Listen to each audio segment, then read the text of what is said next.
অগ্রাধিকার নির্ধারণে অন্তর্বর্তী সরকারের বিচক্ষণতা নিয়ে প্রশ্ন তারেক রহমানের। বললেন, ভুল সিদ্ধান্তে মাথাচাড়া দিতে পারে ফ্যাসিবাদ, উগ্রবাদ। সরকারের যে কোনো ভুল সিদ্ধান্তে দেশে গণতন্ত্রের উত্তরণের যাত্রা পথকে সংকটে ফেলে দিতে পারে। দেশে ফ্যাসিবাদ, উগ্রবাদ, চরমপন্থা মাথাচাড়া দিয়ে উঠতে পারে।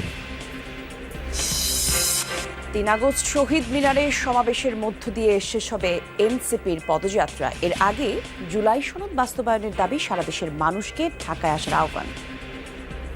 ৩রা আগস্ট আপনাদের সাথে দেখা হবে। সারা বাংলাদেশের মানুষকে আমরা ঢাকায় আসার আহ্বান জানাই।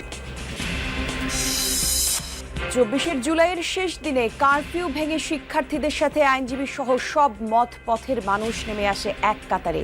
শুরু হয় মার্চ ফর জাস্টিস।